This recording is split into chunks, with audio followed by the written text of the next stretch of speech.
These are the things that you're going to do to keep yourself and your customers safe.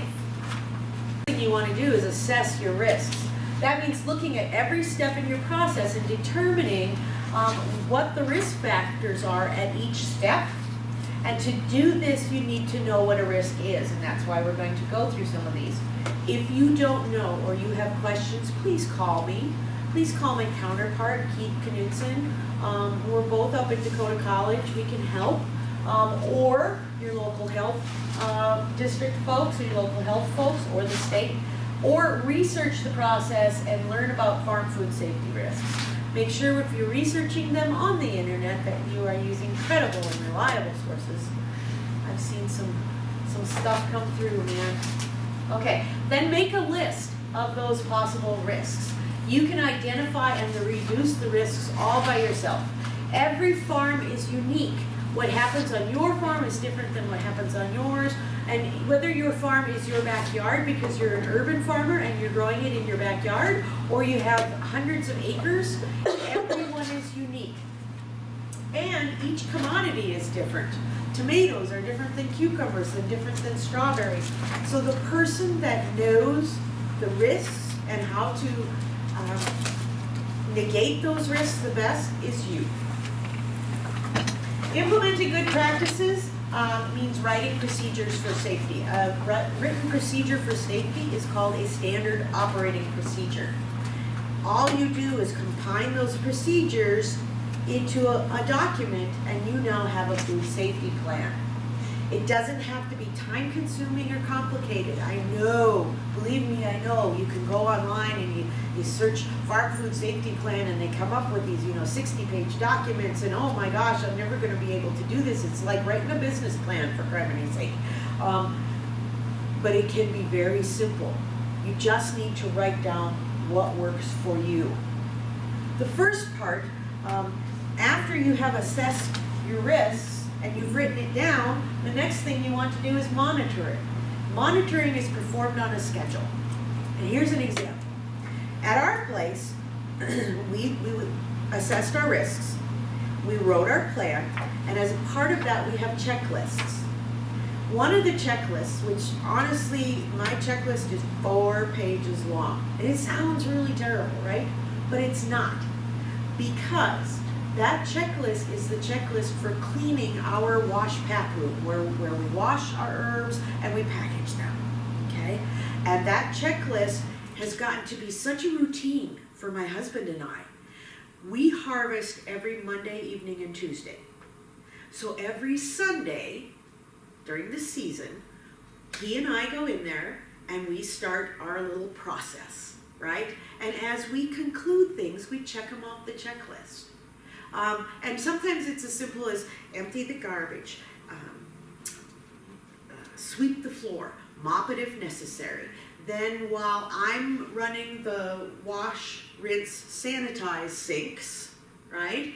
Then he's making sure that there aren't cobwebs in the corners, and he's looking to make sure that no mice have gotten in. He's checking to make sure there's no rat poop on the floor or mouse poop on the floor, checking for rodents. And then by that time, the sinks are full, so then he grabs a rag and he goes and he washes the countertops down and washes the door handles. And I grab a rag, I'm coming behind him with a clean one, and then he grabs the bleached one and he comes behind me and we wipe everything down. And now it's time to do the dishes, right? And then we wash all of our totes that we have done everything in, and we stack them to air dry. So yeah, it takes us, I don't know, it depends on how many totes we have to do, but it might take us a couple hours. But you just check it off, and after a while it gets to be so routine, you don't even really need to look at the checklist anymore. And then the important part, we initial it. One of us that was there doing the work and saw that it was all done initials it, because that's an important part of the record keeping that you need to have, okay? So it doesn't need to be complicated, but it allows you to verify the practices are being done completely and properly. It helps identify problems before they impact safety. And then, if you need to, if he were to find mouse poo underneath the counter, right? He can take corrective actions. Oh no, it looks like we had a mouse in here. We better go set a trap. Something that simple, guess what? That's a corrective action, okay? That easy, and you just, I make a little note on my checklist. Had to put a trap in the corner. Looked like a mouse got it, okay? The date that it was done and who did it. So you can't just shove the cat in there? No, sorry. Not in a licensed facility. No, I can't just shove the cat in. We'll talk about domestic pets later. Record keeping is just keeping track of all of those things. Now, I know some producers that do very well. Mine is on a clipboard. My checklist is on a clipboard. Some of them keep a little tablet. You can get those little tablets about this big, and I'm talking about the paper kind, not the electronic kind. The paper tablets, and they just keep them in their pocket, and they make notes all the time. That's fine, if that's what works for you. I've got another guy that keeps 3x5 cards. He likes 3x5 cards, and that's what he carries around in his pocket is a stack of 3x5 cards, and he just makes his daily notes on there, and that's his procedure. Whatever works for you. My son was going to be really smart because he worked with us for a while. He worked with us for a long while. Thought he was going to do it on his electronic tablet. Oh, Mom, it's going to be so simple. All you have to do is, turn it on and touch this button and it'll bring up this form, and you just have to, yeah, that got abandoned really quickly because I'm not the electronic person kind of, person.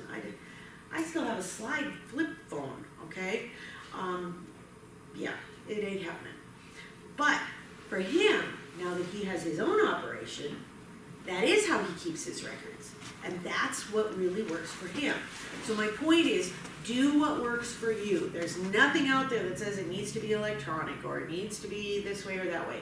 Do whatever is convenient for you so that you're actually going to keep those records. Just make sure that whatever it is, they're signed and dated. Signed and dated. Keep all the records for at least 2 years. We talked about handwritten clipboards, technology. Make sure that you have a schedule to do it on. I mentioned that in our case, every Sunday is clean the wash pack day. Okay, so that's the day we do that, all of those things. We have other schedules that we do monthly, and that's cleaning some of the outside tools that never come in contact with our herbs. Those I at least check monthly, right? That schedule gets done then. So make sure you have a schedule for doing these things and build it into your normal routine. Standard operating procedures used to scare the bejesus out of me. I mean, come on, that sounds so big, doesn't it? A standard operating procedure sounds like I should be in the military, right? Think of it this way. How many of you mentioned cats, but I know that you also have dogs, Bonnie, right? Right. Okay. How many others of us have dogs? Quite a few, right? What do we have to do in the spring? Scoop to poop, right? Because the snow is going to come tomorrow and it's going to cover it all up. So in the spring, we have the scooping time. So let's write a pretend standard operating procedure for scooping the poop. Here's how that would go at my house. At my house, it would say, the person in charge of this is either Barry or Holly. So first of all, we have identified whose responsibility is it. Got nobody saying, it's not my job. Whose responsibility is it? The person responsible is Barry or Holly. The appropriate equipment for scoop and poop at Garden Dwellers Farm is located on the north side of the garage by the propane tank. That is the only bucket you will use. That is the only shovel you will use. That's where they belong. To scoop poop at Garden Dwellers Farm, you will start in the front yard. You will work to the west of the house. You'll do the north of the high tunnel, the west of the high tunnel, the south of the high tunnel, the front of the barn, work your way around to the shop, in front of the shop, out in front of the production lot, and then down along the driveway on the north of the production lot. In my opinion, you don't need to go anyplace else. You don't need to do the orchard, because I don't sell anything out of my orchard. Nothing gets sold out of there. Nothing gets sold out of the back piece of property we have. So I have identified in what order you will go. Once you have your bucket full, that bucket will be emptied only into the compost pile that is behind the shop, behind the granary. Because that is nowhere near any of my edible crops. It's far away. And it's nowhere that none of our visitors ever go, and we're not gonna walk through it, we're not gonna step in it, right? So standard operating procedure is you take it all the way back to the back, then you replace the shovel and the bucket. That's a standard operating procedure. Poof, we just wrote one. That easy. You're just telling the location of the supplies, who's gonna do it, step-by-step instructions, and who's in charge of that record. Okay? You can verify practices were done when you have them initialed like that, or when you know who is in charge of that. And you can also look for trends or outliers. This works really well if you're working with family. And guess what? The bucket never gets put back where it belongs. That's a trend. There's a trend here that bucket gets left where the stuff got dumped. Okay? And that way we can eliminate problems. They may be required for certain activities. You might have to have a standard operating procedure, especially if you're selling to a retail establishment like a grocery store. Some of them do have certain standard operating procedures they call for. So, by the way, that's us up at the college doing our thing. Worker hygiene. We mentioned early on that humans were probably the biggest contaminator, and worker hygiene. Proper hygiene procedures are established and included, and you want to maintain records of training. You know how we maintain? It's my husband and I, and it was our son until he decided to start his own operation. Man. But it was just the three of us. How do we do that? I have my little manual. The last page of the manual has 3 little signature lines. Once a year, we sit down to supper together, usually about this time of year. We talk about, well, how'd it go last year? What are we going to do different this year? What are we going to plant different? What are we going to move? What are we going to put a cover crop in? Or we're going to, and we have that conversation. And at the end of the conversation, I hand out the manual and I say, reread this. And we all take a few minutes to reread it, and then we sign it. And in my manual is worker hygiene. Okay, that easy. So maintain records of your training, even if it's something that's simple. Toilets and hand washing stations must be available, accessible, and properly maintained. According to OSHA and FSMA, that means toilets available within a 5-minute drive or a half a mile, I cut it off, half mile walk. Or hand washing stations at the edge of each field. Remember, you are a worker too. And workers don't just come into contact with germs on your farm, they come into contact with germs on their money, on their steering wheel, on the tractor, and they come into contact with germs and bacteria and virus and parasites in all of these different ways. Remember visitors, if you have visitors to your farm, like I know you guys do and we do, you want to make sure that visitors are aware of the farm food safety policies, provide access to toilet and hand washing facilities. Other key information includes if there are areas of the farm that they are or are not allowed to visit, the importance of not visiting when they're ill, how to wash their hands, and instructions to keep pets at home, their pets at home. How do we incorporate this on our farm? I have the proper hand washing instructions posted right above the sink in the restroom. Boom, right there, okay?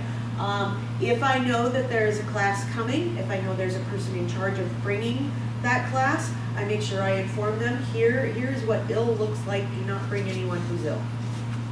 Or if you do, we will make other arrangements for them, and we have done that. We have a little picnic table and stuff on the edge of the production lot that, I'll have somebody run, can you run this herb up there so that they're not out in my field. Drinking water and break areas, workers should be provided with drinking water because it's hot out there, right? Break areas, don't need to be a separate building, but you do want them separate from your production area. So that can be a picnic table in a shady spot outside of your production area, outside of your field, outside of your garden, but you want it to be a separate area. Healthy workers are better able to do their jobs and implement food safety. You want them to maintain personal cleanliness, wash their hands, notify you if they're ill, don't eat, chew gum, or use tobacco in an area used for a covered activity. That's a federal word, but it's basically your harvesting, your gardening. Maintain gloves. If you use gloves, make sure you wash them. There are certain things I see repeated by producers when we go out to do classes on farms or tours on farms, and not making sure your gloves are clean is one of them. So if you use cloth gloves or even the neoprene gloves, make sure that you clean them appropriately, and avoid contact with animals. I've got dogs. I've got 2 dogs.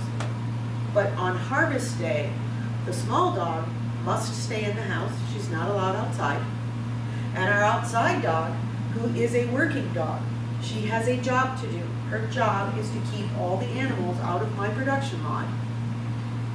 She knows it's harvest day, and she does not come near us because she knows I'm not going to get petted. She sees us bringing out the totes and the tubs and setting up the wash bins, and she knows.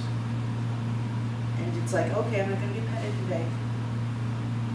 And she stays away. Now, if she didn't do that, she'd be locked in her kennel for the amount of time that we're harvesting. Okay, when must your hands be washed? After using the toilet, before starting or returning to work, before and after eating and smoking, before putting on gloves. That's one that a lot of people don't understand. Even if you're using, the latex disposable gloves, you're to wash your hands before you don your gloves. After touching animals or animal waste, of course, you forget, you pet the kitty, wash your hands. Any other time, hands become contaminated. Here is the proper hand washing steps. Wet your hands first. It's another one. It seems common, I can't speak for men's restrooms. I haven't done a study there. But women's restrooms, they'll go in, they'll get the soap, then they'll turn the water on and wash. Appropriate way to do it is to wet your hands first, then get the soap, 20 seconds. Scrub all the parts of your hands. It was amazing because I don't get Animal Planet at home. So I was in the hotel last night. We got Animal Planet. I watch Animal Planet all night long. I'm surprised I'm still awake. Like the Vet Life or something like that. This vet show it. So I was watching them scrub up to do vet surgery all the time. And being so careful to get everywhere like they should was kind of awesome. It was a good reminder. Even under your fingernails, then rinse, towel dry.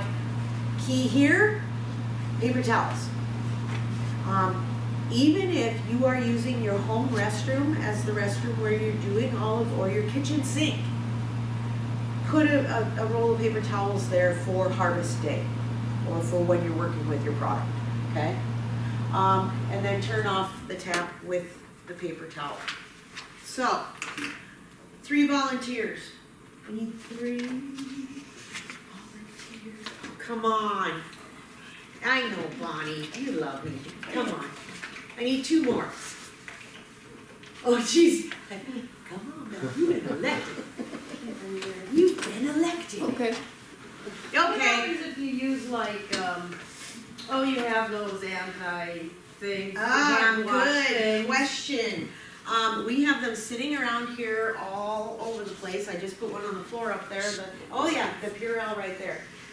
Can you hand that to me, please? You want to look at that label and show me on there anywhere where it says it's edible? Probably does. It's Let not. me take some time. You want things coming in contact with your food that are food contact surfaces, right? It actually probably says do not ingest on it. It probably does say do not ingest on it, exactly. And remember, one of the first things we said, External use only? external use only, one of the first things we said was you need to clean before you can sanitize. So taking that and using it before you have washed, doesn't get rid of the bad germs, because you have just tried to sanitize before you've cleaned. Okay?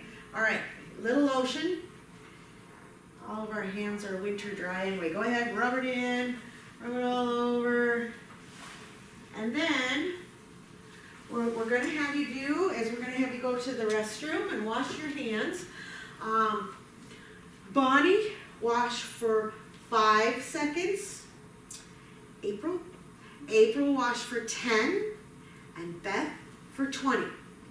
You can, count it to yourself. You can count it out. Oh my God, I don't think I can only wash my hands For 5 seconds. seconds. It's fast. It's Okay, fast. 5, 10, and 20. Go ahead.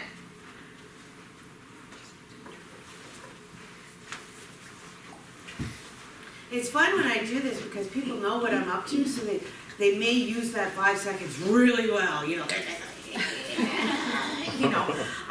But the point is, what you'll find is hopefully, unless she's really good, which Beth could be, is that even in 20 seconds, there are spots that we typically miss. And after having done this many times, I can pretty much tell you where they're gonna come back and glow. And what I was using was something called Glow Germ. It's what we use in the schools to teach little kids how to wash their hands too. It's just a lotion that has colorant in it that will turn colors under ultraviolet light. So I have a little ultraviolet light, and we'll see where they missed when they come back. But while they're doing that, we talked about hand washing stations. If you're not close to your restroom, your bathroom, your wherever, you can easily build a hand washing station right at the edge of the field. And in fact, at our place, it's really not that far to either our restroom that we have in our barn event center or to the house. But I like having one of these at the edge of the field anyway. It's a really good reminder, and they come in just darn handy. You'll notice just something like this. We have a cooler, and the bucket is important because it has to have a place for that water to run. You don't want that dirty water running back into your production field. You want to be able to take that dirty, contaminated water someplace else and dispose of it appropriately. So you want that. If you're using a cooler like this or whatever, make sure it's the type that has the tap that you can just flip up and it runs freely, not the kind that you have to push the button to keep the water going, right? Okay, so you want, actually this one looks like it has that push button type, would be wrong. That one is a good one. Okay, you can bungee cord some paper towels to the side. What this one is missing is a garbage can for the paper towels. You want to make sure that you have that as well. And they have a little soap dispenser up here. If you are using, any kind of soap, you want to make sure that it's unscented antibacterial is the best. Unscented antibacterial soap is the best for use with this. Can I take that paper towel and dump it in my compost pile? Do you really have a compost pile? And is that compost going back on your production? See, there's other questions at play here. If you have a real compost pile where it is being controlled for time and temperature and monitored, so it really is real compost, and that compost is going back on your production lot in the right way, 120 days between application of compost and your harvest, then yes, you could. But there's some ifs in there. Okay, so that kind of question, just call and ask me. We can talk it through one at a time. I will give personalized instruction. Okay, can you get the lights down? There's one more here. Oh, there was one more I missed. Yep. All right, we're gonna try Bonnie. Let's Bonnie, why don't you just slide in? Oops, that's all right. Slide in here. Put your hands over there so that maybe they can see them. Okay, you can see the back of her hand a little bit, around her nails. see the other one. I saw a good bunch on the thumbnail and on the underside of the thumb. She's glowing pretty good there. Oh, yeah, I am a little. Yeah. And the knuckles over here. The knuckles there. Put your hands out straight. See the tops of the knuckles. And around the fingernails. Turn it back over again. Palm quite a bit. Okay. April. 10 seconds. We'll come down there and look too. Looks like right through here, which it's right there. That gets to be, you know, a lot of people miss up here, you know, right up there. Okay, turn them over. Did a pretty good job, except for right up in there and right up on there. A lot of people miss that. Now let's take a look at the 20 seconds. Oh, but you had the full 20 seconds. Look at that. Looks pretty. A little bit around the nails. Yep, the cuticles and the nails, those are tough to get. But you know what? You really have done a lot better. A little bit in there. Turn them over. That is kind of the spot that most people miss. And most people miss in here, which you got really good. So the deal is, most people will miss right up in here and here. For some reason, our thumbs and our finger. Thank you, ladies. I appreciate it. Our fingernails, around the thumb and around the wrist, seems to be the most difficult thing for people to get. Okay, worker clothing. Make sure clean clothes are worn every day as appropriate. I mean, because face it, I wear my jeans 3 days, you know, but I'm not working the animals in the summer. They go away, right? Footwear cleanliness is important. That one is really key because we tend to wear our shoes a lot of different places, don't we? All over the place. And even if you don't have pets that you might accidentally step in something, or livestock that you might accidentally step in something, there's birds and deer and all sorts of things out there, right? So make sure your shoes and your footwear is pretty clean. Talked about gloves, and that same goes for aprons. If you're the type of person that wears, you know, one of those aprons with nice harvest pockets in or whatever. Worker illness. Here you go. The health districts have a very specific set of wording that if you are writing a farm safety plan or a food safety plan, the very specific wording is any worker who is ill or appears to be ill with a possible communicative disease will be sent home or assigned work away from crop production in areas of harvested produce. Here's what is ill. You have to define what ill is. Any worker with diarrhea, jaundice, vomiting or sore throat, accompanied by a fever, may not perform any tasks in the crop production areas or in any area where produce is stored, sorted, handled, packaged, washed, or otherwise with or on. There's your statement. It's in your book.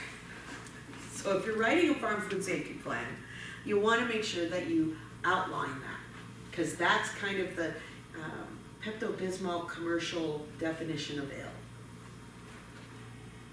Worker injury, if you have an injury, make sure that it gets taken care of right away, that if anybody cuts themselves and they bleed on some produce, that produce, don't just wash it off, get rid of that produce. You cut yourself and you bleed on a tomato, get rid of that tomato, double check the whole plant, make sure you didn't drop any blood on any of the other tomatoes, and get rid of them, don't just wash them off.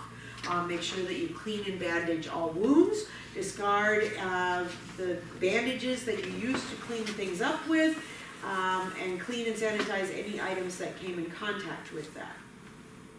Keep first aid kits everywhere. You can buy them, $6, $7 sometimes, or put them together even cheaper than that. Keep them handy. So worker health and hygiene is very important to what we do, because it's like the #1 way that we can spread, besides water, spread contamination.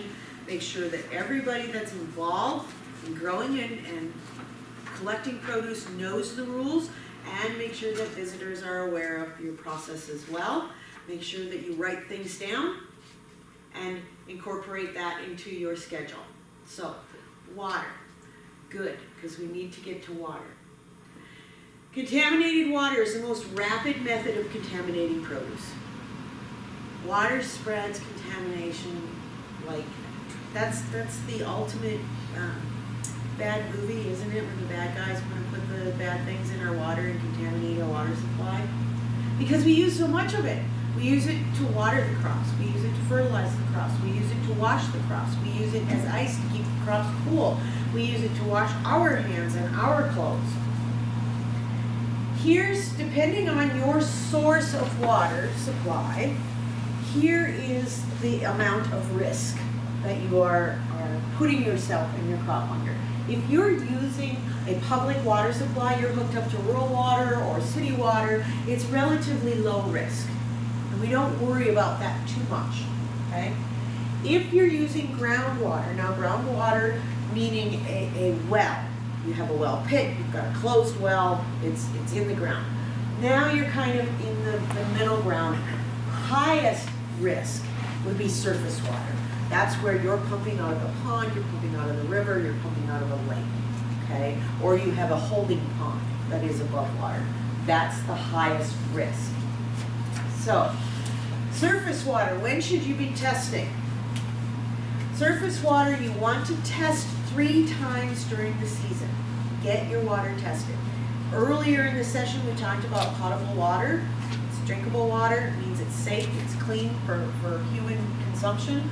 That's what we want to make sure our water is, safe and clean for human consumption. If you're using surface water 3 times during the season. If you're using well water, at minimum annually, so at a minimum at least once a year, but 2 or 3 times might be a better practice. It all depends on, do you have a relatively new well, what type of produce are you using it on. The question is, when can well water be considered surface water? And I mentioned that. When you're pumping your well water into a holding pond and letting it sit there, or you're pumping it into a trough, and then you're watering out of that, or washing out of that, and leaving that water sit, that's when your well water becomes surface water. Okay. Public water, this might surprise some people, but annually you at least want to talk to your water service provider and get their water tests. That's the minimum you want to do. They should publish them. I know the rural water districts all publish them. I'm sure if you called your city, that they would give you their water test results as well. It still is a good idea to have it tested, even if you're on rural or city water. Why? Because contamination can happen in the pipes in your house. It can happen in if something goes wrong with your water, where does their responsibility stop? At the curb, right? We take the water to the curb stop. Everything from there on is your responsibility, okay? And it is. So contamination can happen between there and where you are. It can happen at your hoses. It can happen at your pasture tap. It can happen at your faucet. So it's still a good idea to test it annually. Not required, but a good idea. FSMA has its own requirements, but since none of us are not exempt, we are all exempt from that. We're not going to take time to do that. Cost. The cost will range from $20 to $55 for the 2 tests that you're looking for. Be sure to follow the directions from the testing laboratory. When you take your water sample, take it at the location that you're using the water from. Like if you're using that water to water your produce or water your berries or whatever, that's where you want to take that sample from. You don't want to take it in the house. You want to take it out where it's being used. Also, you usually only have a certain amount of time to get that sample to the lab. 24 hours in some cases, or is it 30? I don't know. Do you guys do testing, water testing here? We don't. I take that back. We will. The only thing we test here is swimming pools, public and semi-public swimming pools, which essentially are going to have the same test done. Okay. And we do take them there that day, and we take them to the city water lab. So I think the 24 hours actually sounds about right. In fact, I wouldn't be surprised. I'm trying to remember with our pools. if we put them in ice water, actually. Alright, so they don't really, when I have my water tested and what First District and Grand Forks have told me that it doesn't need to be iced down. They have nice little free bottles for you to, they give it to you for free, has the sampling instructions right on there. Those bottles have a powder inside, don't empty that powder out, it's there for a reason. Don't open up the bottle and go to blow it out, it's there for a reason. And I think it is more than 24 hours because although I always drive our sample to Minot, I know we figured out once if we mailed it on the right day, we could get it there. But so there is a time factor, so be sure to read carefully. But it's usually not that costly. Public water supplies are treated to meet those needs. Assess your connection, we talked about that. Have a backup plan. Groundwater sources, inspect your well to ensure it's in good condition. Now this is if you have a well, inspect your wellhead to ensure that it's properly capped, that nothing's getting in there, properly elevated, that when it rains that inch an hour that we can sometimes get, that it's not pooling or puddling around the edge of it. Be sure the land slopes away from the wellhead so we're not contaminating it with runoff, and install a backflow prevention device if you do not have one.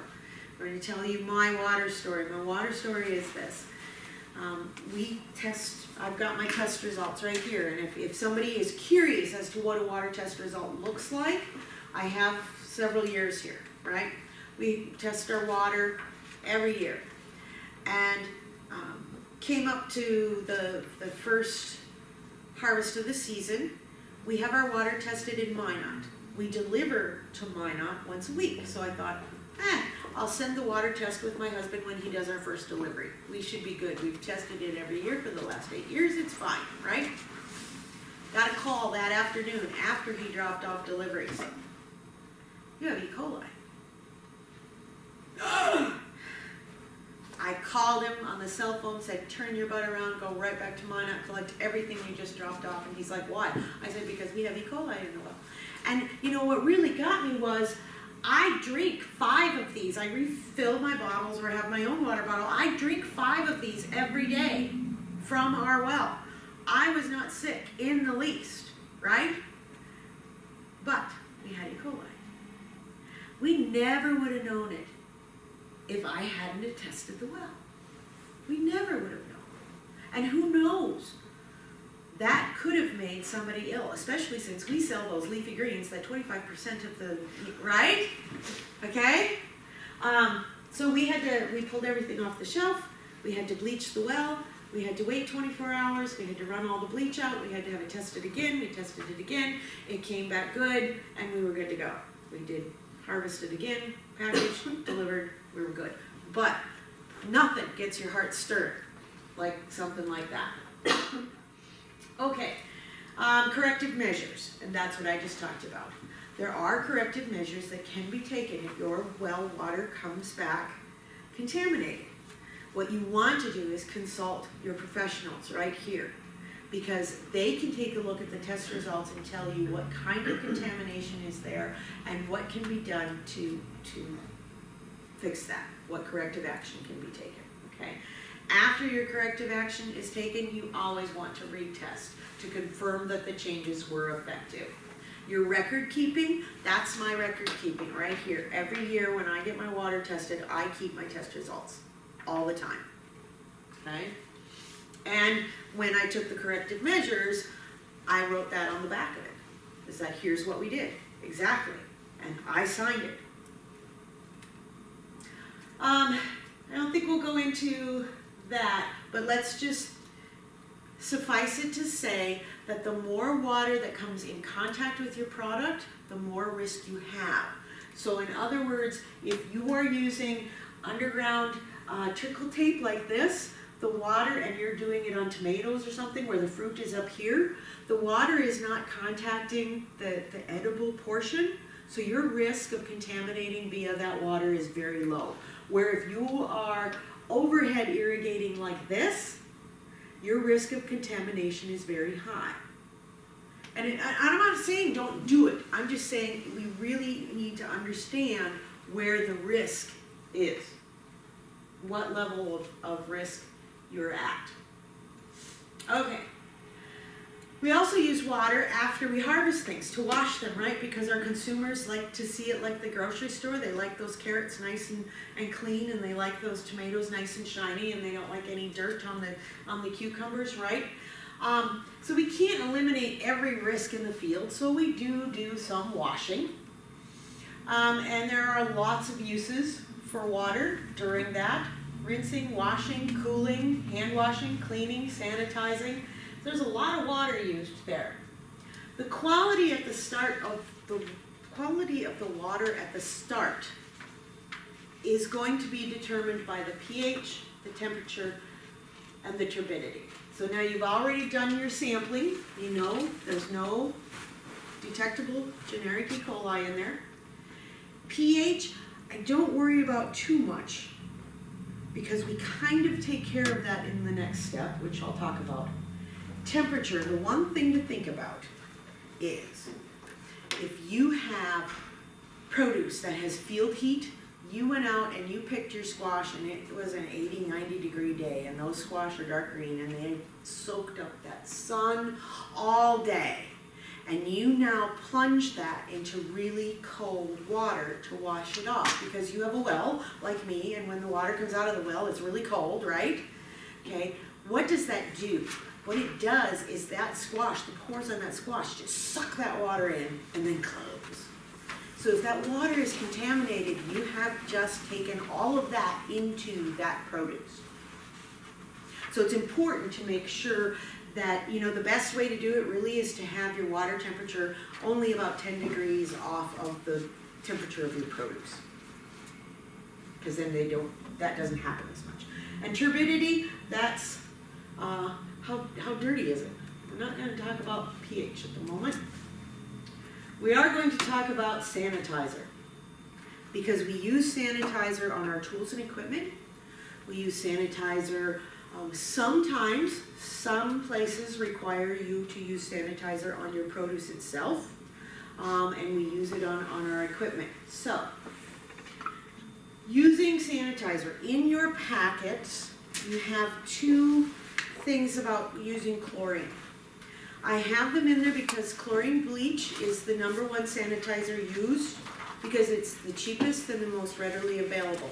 It is not the only sanitizer. There are other sanitizers out there. Again, from my personal experience, I'm going to tell you, up at the college, we are certified organic. So we thought we didn't really want to use the bleach, right? We wanted to use something that was on the organic approved list.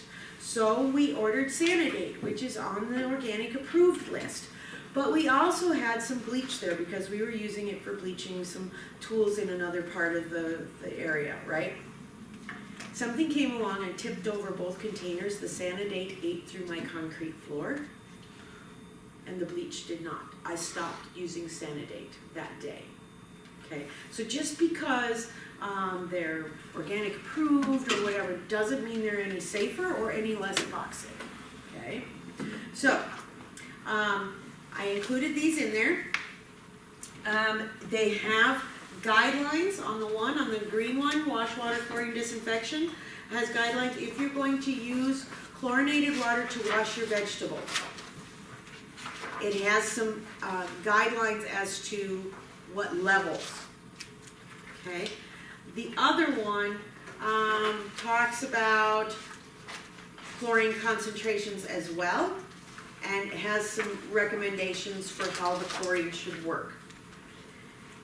Here's what you want right here. Some little test strips. Now, there's like 1 billion in one of these bottles. I paid $4 for this from Restaurant Supply in Minot. I'm sure you can buy them on the internet. There's probably someplace here in town you can buy them, you know? Yep. Capital City Restaurant Supply, there you go, okay? One of these bottles, my inspector, Mike Lee, pointed out that there used to be a date on here. So they were getting pretty old, I guess is what he was telling me. They were getting pretty old. But they last you forever because there's a ton of them in there, right? So easy to use. Just take one out, and use them to determine the amount of chlorine that you need in your wash tubs, in your sanitizing tubs, whether it's for the produce or for your countertops, whatever. Very easy, very economical. Now, the one thing that I wanted to point out is what I do. We use the same wash tubs all the time, right? To wash our produce. We've got the big laundry style tubs. I took a marker on the outside and I wrote water line. And right under that I wrote 1 tablespoon bleach. So that we knew, as long as it was filled up to that water line, to be consistent all the time. Do I still test every once in a while just to make sure? Yes, I do. But I don't test every time we fill the tub, right? I test occasionally, like once a month. But that's because I have it written on there. The other thing I want to talk about when we talk about bleach, and that's why I brought these containers back here. I'm going to leave them back here, but take a look at them before you go. When you buy bleach over the counter, there's all different kinds. Now, both of those are Clorox, but they look alike, right? You'd guess they were the same thing. But if you come and you read the label, this one is 8.25% sodium hypochlorite, and this one is 6%. So it's a different concentration. Now, had I not read my label, how do you think that would have worked with my little system where I had, water line and 1 tablespoon of bleach, right? It doesn't work anymore because it's not the same concentration. So make sure that you read the label and you go after the concentration that you're looking for. The other thing you want to do is make sure all of them kind of have a little bit of a thing on the back here. Read this label and make sure that it is labeled for non-porous surfaces. If you're using it on your non-porous surfaces, right? If you're using it for your countertops and your tools and your tubs and your totes and all of those things, because not all bleach is labeled for non-porous surfaces, believe it or not. Some of them are just labeled for laundry. So use them appropriately. Also in the market right now, really popular, the splashless. Do not buy the splashless. Don't buy the scented. You want plain, good old-fashioned. Actually, the 8.25% is best bleach. Anything else you guys want to add on the chlorination piece? So I have one thing with it, the temperature of the water. Yes. A lot of people just get the water as hot as they can get it, and then they add the sanitizer, the chlorine to it. And that actually is going to, if anything, aerate the sanitizer and pull it out of the water. I think with a lot of the chlorine, if I recall correctly here, like the recommended temperature from the water, I think is usually around 65 to maybe 80 degrees Fahrenheit. Human body's 98.7. That's actually gonna be cold to the touch. So when you're gonna add the chlorine, if you're using chlorine, don't make it very hot. If anything, maybe lukewarm. That's gonna be about it. Right. And that's what you want for doing your countertops, your tools, those sorts of things. If you're doing it, adding a little bit of chlorine to wash your vegetables, according to the chart here, the problem we have there is people using too cold of water because they're trying to do 2 things at once. They're trying to take the field heat out, cool the produce down, and sanitize it all at the same time. So your best bet there is to either do 2 washes, one to wash it, because remember we want to clean and then sanitize, or make sure that that water isn't too cold, that your test strips are bringing you to the right part per million. Water is the biggest deal, people. So I really want to make sure nobody has their, all questions are answered about water before we move on. Because it really is the biggest contaminator out there. If we could also dirty produce, if consumers would buy dirty cucumbers, we could save a lot, but for some reason they think they need to be clean. I had a question for you, Holly. Yeah. Since you're a producer and you're licensed for First District, do they require you to sanitize produce? Yes, They do? Okay. yes. That's interesting. Well, okay, remember, I am licensed by the state now, and so, I am not required to do that under my state license. Okay, I was required to do it when I had a producer license through First District. Whether or not they have changed that, I don't know, it's been like 3 or 4 years since I've been licensed through that. But yes, they used to, on my herbs, I would have to sanitize the water. with bleach, that was, Yes. okay.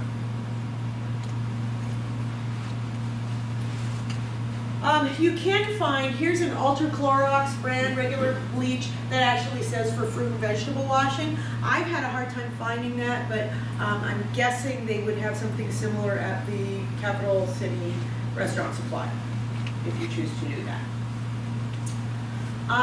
We talked about choosing, turbidity is the other thing, the other indicator that your water needs to be changed, and it's basically, how dirty is it? So the question is, how often do I have to change it? How dirty could it get? It really is based upon your product and your water. You don't want to wait until it gets to this level of turbidity, to that dirty, before you switch it over. Now, we talked about standard operating procedures. That's a good place to have a standard operating procedure. At our place, standard operating procedure is you change the water in the wash tub every time you change a variety of herb. So all the parsley can get washed, but then it gets changed. Then the cilantro gets washed, then it gets changed. Or in my case, because I'm the queen of basil and have to pick all the basil, and we do so much of it, it gets washed after every tub of basil because we do larger amounts of that. Okay, so a good standard operating procedure that sets up a schedule that everybody can live with is a good thing to have. Talked about disposal of used water when we wash our hands, but it also, we want to think about disposing of that dirty water from washing the produce. Make sure that it is draining off into a non-production area. Don't drain that water back off. I know it makes sense. It's like, well, it's just going to waste. I should be able to water the vegetables back with it again, but if the whole point is to clean or sanitize, to make sure that that product is safe for you and your consumers, it doesn't make sense to put that contaminated water back onto the field again. In my case, I run it out into the shelter belt, or where we have some new trees. You know, I don't waste it. I use it. I used to run it into the orchard because, again, we don't sell fruit from our orchard, but I use it to water little trees. Lately, this last year when it was so drought issued around our place, my husband would take it, it drained into 5-gallon buckets, and he'd take it and water our personal vegetable garden with it. You know, so I'm not using it on anything I sell, but it's not being wasted. Soil amendments. I want to make it clear that anything you add to your soil is considered a soil amendment. Sometimes we just think of manure as being a soil amendment, but it can be anything from. Where's my list? I'll back up to that, but bone meal, blood meal, feather meal, fish emulsion, regular manure, straw, fertilizer, all of those things are considered soil amendments. So, when you assess your risk of soil amendments, you think of these things. What do you use? What crops are you putting it on? When are you putting it on? How are you putting it on? And how much and how often are you putting it on? Minimal risk of human pathogens is 100% safe. That could be synthetic fertilizers or minerals. Notice it says minimal risk of human pathogens. It doesn't say minimal risk to humans. Chemical fertilizers can still be risky if you misapply them, if you don't follow label directions, you don't put them on at the right time. It's just they're safe when it comes to human pathogens. So they do pose a risk to humans. Human waste and biosolids. This one, everybody, they see this one, oh, that doesn't happen. Okay. When? Well, I was just gonna say, we had a local sanitation man. He goes out and empties the septic tanks and whatnot, and he said, "I could dump that for you right on your stuff out here." Oh no! Yeah. But he said, "Oh, it's some of the best fertilizer, and people do it." Oh yeah, that is allowable and legal for your rural septic pumpers to pump that right back on the field in North Dakota. So believe me, I am very careful when they come to do mine. I'm like, no, you cannot pump it here. No, you cannot pump it in a boat with a goat. You know, it's got to go away, right?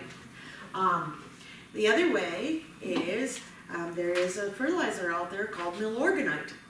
Milorganite is Milwaukee City biosolids. Now, yes, they've been treated and all of that, but I still personally wouldn't use them. Pre-consumer vegetative waste, that's when we go to the local city compost pile where everybody has dumped their grass clippings and their leaves and all of that. Don't consider those zero risk because you don't know whose poopy dog yard they came out of, whose chemically manicured lawn they came off of. So don't consider them zero risk because they can have all of those things in them. Mentioned these things a lot of times. I just bought bone meal today, a little bag of bone meal for something that I'm doing. So, you know, a lot of times we use some of these things in our gardens. Unless it says on the label that it's been treated, you must consider them untreated soil amendments, just like you would consider them raw manure. So read your label. We all know that manure is valuable. It builds tilth, it holds moisture, it builds fertility, it's good for the soul, it's good for the soul, it's good for the soil, widely available and cost effective, but it does come with its risks. It can carry human pathogens, and many things affect whether or not it's going to carry those pathogens, including all of those things, the age of the animals, the rearing practices, their diet, the season, and the environmental conditions. I can guarantee you the manure from my son's grass-fed, never had antibiotics sheep is very different than that of the neighbors. Untreated soil amendments needed to be worked with very carefully. You want the longest, and the current recommendation is 120 days between application and incorporation of raw manure or untreated soil amendments and harvest, not planting, harvest. Okay. Around here, that's kind of easy to do. You put them on in the fall, right? You put it on in the fall, you work it in, and by the time you have a crop the next year, you've hit those 120 days, right? So it's not that difficult to do around here. You just want to know that that's probably the safest way. You also want to know when the neighbor down the road says, oh, I've got the best composted manure. It's awesome. It's been sitting there for 23 years. Nobody's touched it. There's no weeds growing on it at all anymore. Okay? That is not considered composted. It's still considered untreated animal biosolids, okay? Composting is a controlled process, and that process needs to be controlled for temperature and time. And that needs to be monitored to know that it got up to a certain temperature for a certain amount of time. It is a very controlled process. There's several different kinds. We have aerated static composting. That's a minimum of 131 degrees for 3 days, followed by curing with proper management, proper turning. Or there's turned compost, minimum of 131 for 15 days, a longer process, and a minimum of 5 turnings, followed by curing. If it wasn't documented that this happened, it's not considered composted. It is considered raw, right? Time, temperature, turnings. That's the process. Must follow those steps. If you're using biosolids or soil amendments, apply soil amendments containing manure to those things that you're not going to eat fresh. Remember those things that are cooked that have a kill step, right? Maximize the time between application and harvest. We just talked about that, 120 days. Don't contact the edible portion of the crop during application. Don't side dress. Don't get halfway through the season and go, oh, I got a little extra raw manure. Let's dig a ditch down the side of the row and put it in there and cover it up. Don't side dress. And minimize your risk to adjacent crops. Use specific equipment. I say that because I'm not putting it on with a big manure spreader. We're a small operation. What happens in our operation? It gets put in the back of the little trailer that is behind the four-wheeler, and we grab the pitchfork or the shovel and we go out and we shovel it on. But then what happens to that trailer? Am I ever stacking my produce in that trailer? Am I ever using that shovel or that pitchfork? Right? We talked about those equipment things. So you want to make sure that you're not cross-contaminating with any of those tools. And you do that by developing standard operating procedures to clean and sanitize them. This direct foot traffic is another one that I think about all the time on my farm. We don't have manure in it, but I have a compost pile for, leaves and things like that weeds that come out of the garden right at the edge of the production lot. And I walk past that thing all the time. And it didn't until I started doing this dawn on me that if that did have manure on it, I would be tracking that manure right back into my field every time I passed that thing. Because it's a mound like this, right? And what happens when it rains? Everything runs off, runs back down into the soil and on the soil, and I'd be tracking that right back in. So think about where your pile is in conjunction to where your crop is. So that's storage recommendations. Record keeping, make sure you keep records. Stuff that's supplied by a third party. If you are buying compost from somebody and you're paying a good price because you're buying real compost, not untreated manure, you want to make sure you keep documentation of the name and address of the supplier, what you purchased, the date and the amount that you purchased, and if they have a lot on there, a lot number, make sure that you keep that as well. To ensure the supplier has used a scientific method to compost their stuff, if you can get a little pamphlet or a brochure that talks about how they make their compost, that'd be great. Sometimes it's even on the label of the package, depending on what size package you use. And you want to make sure that proper handling has been met. Straight on into the wildlife. How are we doing? 4:15, 45 minutes, we're gonna make it. Because over the course of the season, besides people, we also have animals. Animals are a produce safety concern because they do carry E. coli, salmonella, listeria. They do spread human pathogens, and they are very difficult to control. By the way, I will share a deer trick with you that I just learned. Wildlife. We want wildlife on our farm. We all enjoy wildlife on our farm, and sometimes we do things for conservation efforts or to draw wildlife to our farm. And wildlife, as the name implies, wildlife, just kind of don't respect that this is my production area and that they shouldn't be doing their business there, right? Depending on the species, sometimes they're migratory and they'll be flying over. Sometimes they live there all the time, like the deer that live in my shelter belt. So the first thing you want to do is assess the risk. Finding feces in your field, footprints, tracking footprints across your field or your garden. And if you're in town, that might be the neighbor's cat or the neighbor's dog and not something like deer or moose. Maybe it's bunnies. Holy cow, I taught this class in Fargo about a month ago to the farms group, and I look out, we were doing it at Lutheran Social Services, and I look out, and there's nothing but like 30 cottontails hanging out on the lawn, huge rabbits. Of course, I think they've been feeding them. So what can you do to minimize the wildlife damage to your crop? Monitor it, evaluate it, immediately prior to harvest. Here's the key. Take a walk. That's what my husband and I do.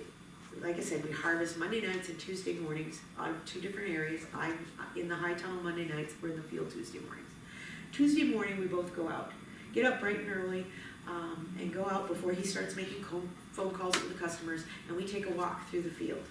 And not only does that allow us to look for animal tracks and animal damage and animal feces, but it allows us to go, oh yeah, we're gonna pick that today. That's too short, we're not gonna pick that right now. Let's pick a whole bunch of that because it's getting too big. But at the same time we're doing that, we're looking for those tracks and the feces. And what do we do if we find it? You remove it. And you don't just remove it to outside of the row, you remove it outside of the field. What can you use to deter wildlife? There's all sorts of things out there. Wildlife is wildlife. If it's hungry enough, it's gonna find a way around almost anything, right? However, as a part of the Farmers Market and Growers Association, we are members of the Market Coalition, Farmers Market Coalition. They have a Facebook page called Market Gardening Success. And on that Facebook discussion group, people from all over the United States, it's so interesting. They say, hey, you know, I'm doing this. Anybody planted these tomatoes before? Or I'm having this trouble with this bug or whatever.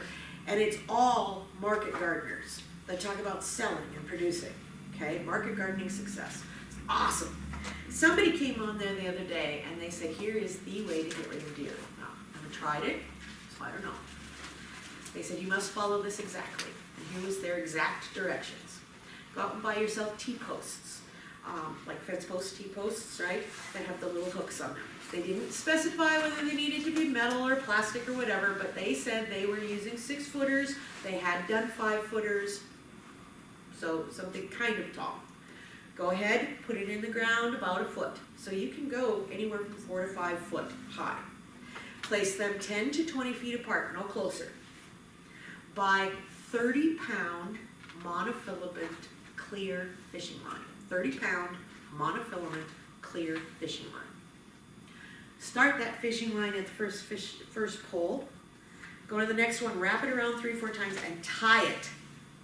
And the next one, and the next one, all the way. The key is to go around a couple times and tie it at each pole. Run fishing lines 1.5 feet apart to the top. And it's just fishing line, and all of us are going, yeah, fishing line is gonna stop a deer. It's not. That's why you tie them at each pole, because if the deer are running and they run through it, you don't have to redo the whole thing, you just, between those 2 poles, right? The concept is, because it's clear, because it's monofilament, the deer can't see it. And they, as they're browsing along, very leisurely eating your beans, they run into it and it scares them because they feel it but they can't see it. And eventually, they learn to stay away from your area because this scares them. Every time they go there, this ghost comes out of nowhere and touches them, scares the bejeebers out of them, they run away. So, I don't know. That's what was on there. I'm gonna try it this summer. We'll see, I'll let you know how it goes. Has anybody else tried that one? I haven't tried that one. I'm gonna give it a shot. Okay. Domesticated animals on the farm. I talked about our pets. Some people use draft animals. You have to do what you can to make sure that your feeding schedule is such that they are not going to want to be doing their droppings while they're doing their work, if possible. Same with your pets. You want to make sure that you keep them out of your production area when and how you can. That's why I don't have a cat, is because cats are very difficult to teach to keep out of your production area. Our dog, our outside barn dog, whose job it is to keep other things out of our production lot, knows the boundaries. Even if she's chasing a deer or whatever it might be, she stops at the edge, goes around to the other side and picks up where she left off. So whatever you can do to try and keep your pets out, domesticated pets out of your production area is the best. Now I know there's the whole theory that put the chickens in there, the chickens will eat the bugs. Heard that. Yes, that's true, but chickens are also going to leave you a whole lot of droppings that have a whole lot of contamination. So I do not recommend that at all, even though the picture shows it. That's why it's there, is to remind me to tell people not to do that. Are domesticated animals allowed in the field? They shouldn't be.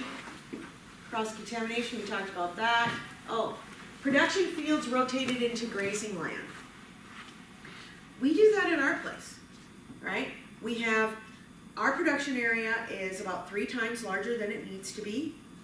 We have an area that we have cover cropped in the past that we graze the sheep on. Then the next one is cover crop, and the next one is production. We'll do that for 2 years, then we rotate. So the production lot is never by the animals, and it's never next to where the animals were been for 2 years. So we just keep rotating like that. Allowable, remember that 120-day rule, right? As long as you keep that in mind, very allowable to do that. Exclude your pets, we talked about that. Farms with petting zoos, make sure you have your hand washing sinks. That's a whole nother story. But have people wash their hands before they go back to playing with their food. What mother taught us when we were little. Assess your fields before harvest, we talked about that, and take corrective action. Another, yeah, look at this damage. Woo! I'd say he's got a ear problem. You can do simple things sometimes just by looking. Another story of our own, we do most things by seed. We don't transplant, we seed almost everything direct seed. And what do you do when you're direct seeding? You go out and you pound in the stick, right? And you run your string so you have a nice straight line, supposedly, although all of ours go like this. But run your string and you pound in the stick and you hook it to the other edge, right? And then you seed. And then you take your string and you move to the next one because you want to know where that row is so you don't till it under or walk over it until it comes up, right? Problem is, later on, the birds come and they sit on those sticks and they poop, poop, poop, poop, poop, right?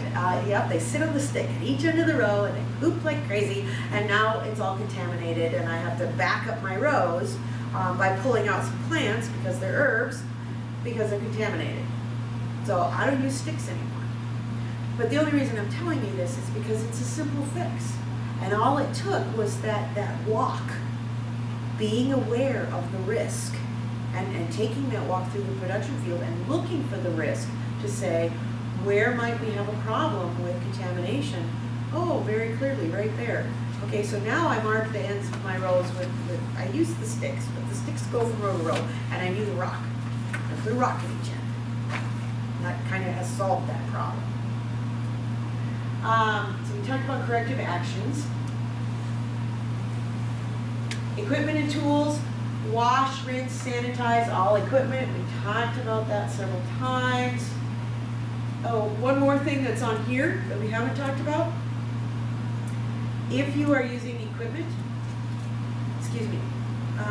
3 years ago for Christmas, my husband and my son bought me an apple press. Now, not that we sell the apple juice, but the apple press needs to be lubricated. I always make sure that we buy food grade lubricant to use on it. So same goes, I can't possibly, sauerkraut cutters, I don't know. Yeah, okay, is that a good example? Knives. Sharpen knives, use Food grade lubricant. oil. Yep. Because that's one some people forget.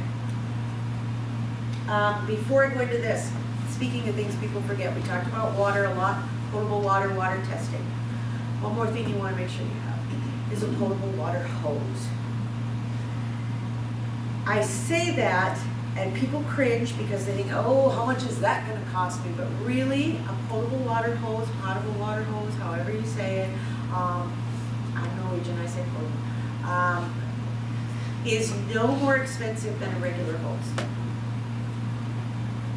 Don't buy it as a potable water hose, buy it as an RV hose. Go online to Walmart or wherever and get a hose that is made for RVs. They're usually white, not green or any other color. They're usually white with a green stripe, but I know they're white. No more expensive than any other hose. Use that hose to run your water for washing your produce, for washing your washing station, your tubs. And so what I would recommend is buy a potable water hose and a reel to put it on so that you can connect the ends to each other and put it away until the next time you wash tubs and totes and those sorts of things. Not that expensive. That is a great way. I know we all drank out of the end of the garden hose when we were little and it didn't kill us. I get that. But you wouldn't believe the number of contaminants that can sit in those garden hoses, especially when they've been sitting out on the lawn or they're sitting out in the field or wherever. And so it's just a really good idea because it's a different color, because it's made out of a different material, it is a potable water hose, and because you can put it away and always only use it for that one thing, it's a really good idea to use a potable water hose. Okay, farm food safety plan, it gets you thinking about your farm. We talked about this up front. Gives you a plan to follow to assure everyone is involved. It documents your progress. Is required by some buyers. Hugo's, I mentioned, we sell to Hugo's. They required a farm food safety plan from us. Up at the college, Sodexo, we sell to Sodexo for the college dining services. They required one from the college. So sometimes it's required. So they are a good idea. It gets you organized and focused on food safety. It's the best way to be prepared. Once you have it written, all it takes is a yearly once through to go, yeah, that's all the same, or you know what, we changed and we added a different tool for this, or we got a new trailer for that, right? Good ones can be found online. I really like this one. This the address for this is in your book, because this is a decision tree.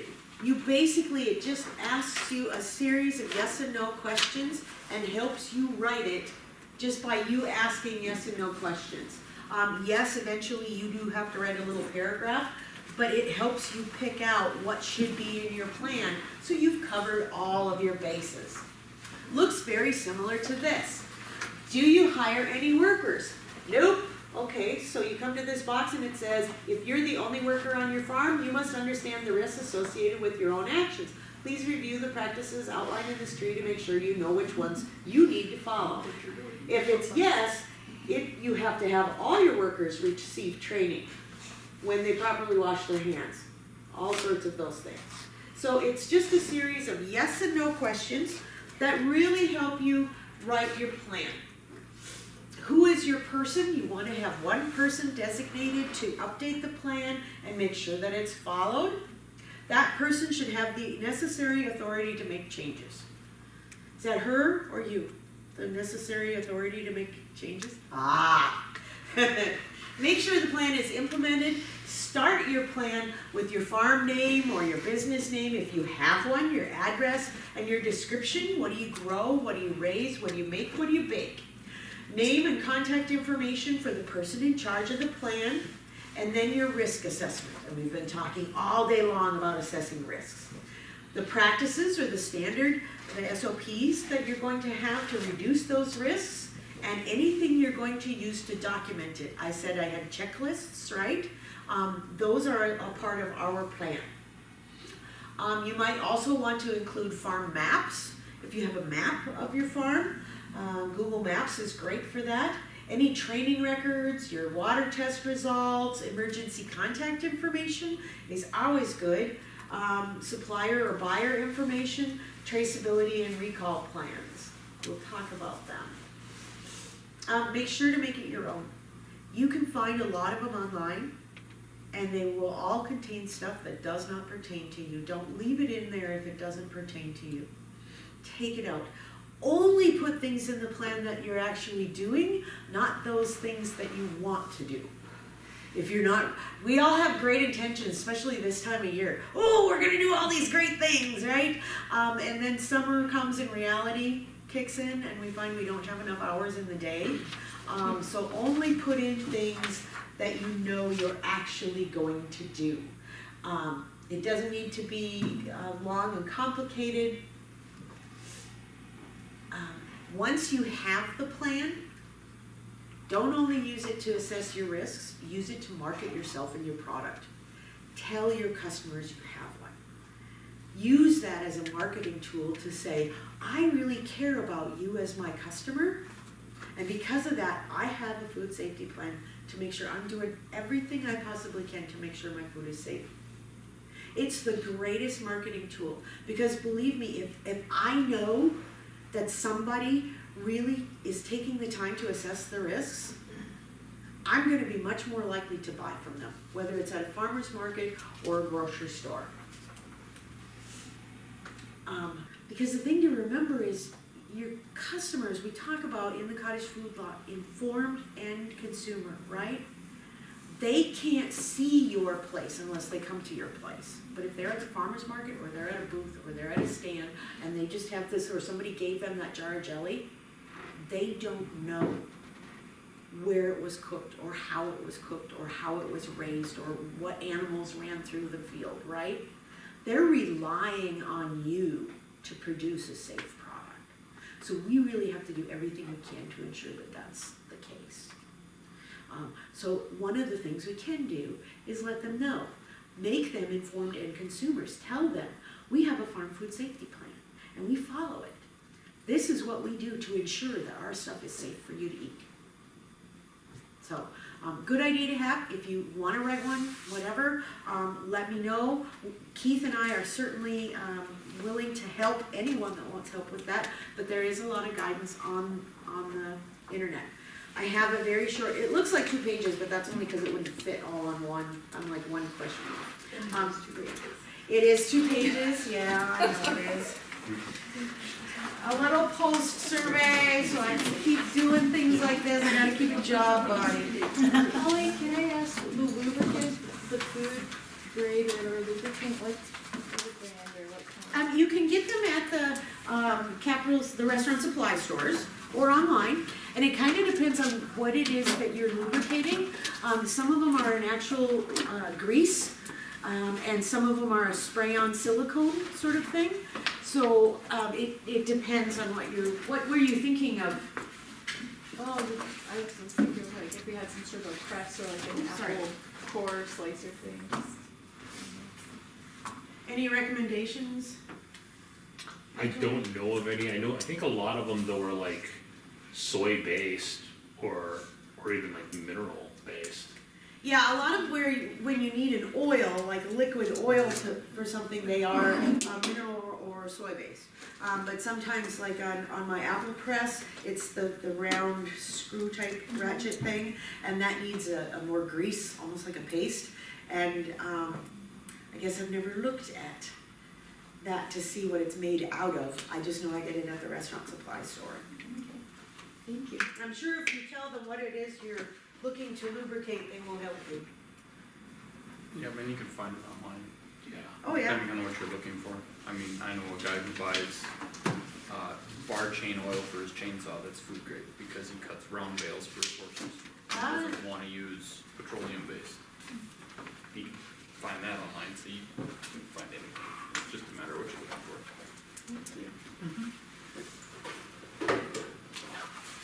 Probably as a part of this grant as well, no, there's no probably about it. As a part of this grant as well, I will be giving you a call later this summer just to check in and say, do you have any further questions? Because remember, those cottage food things, they're going to change, right? And become finalized. And so I will be checking in with you. Wait, don't answer the phone. Did he say like, I said change you're not my phone calling number to hers. No, I have nothing to do with that. She's gonna have all the questions, but it's on my phone number. So I'll be giving you a call just to make sure you don't have any questions or. I'd happily talk to you, Holly. Okay, thank you.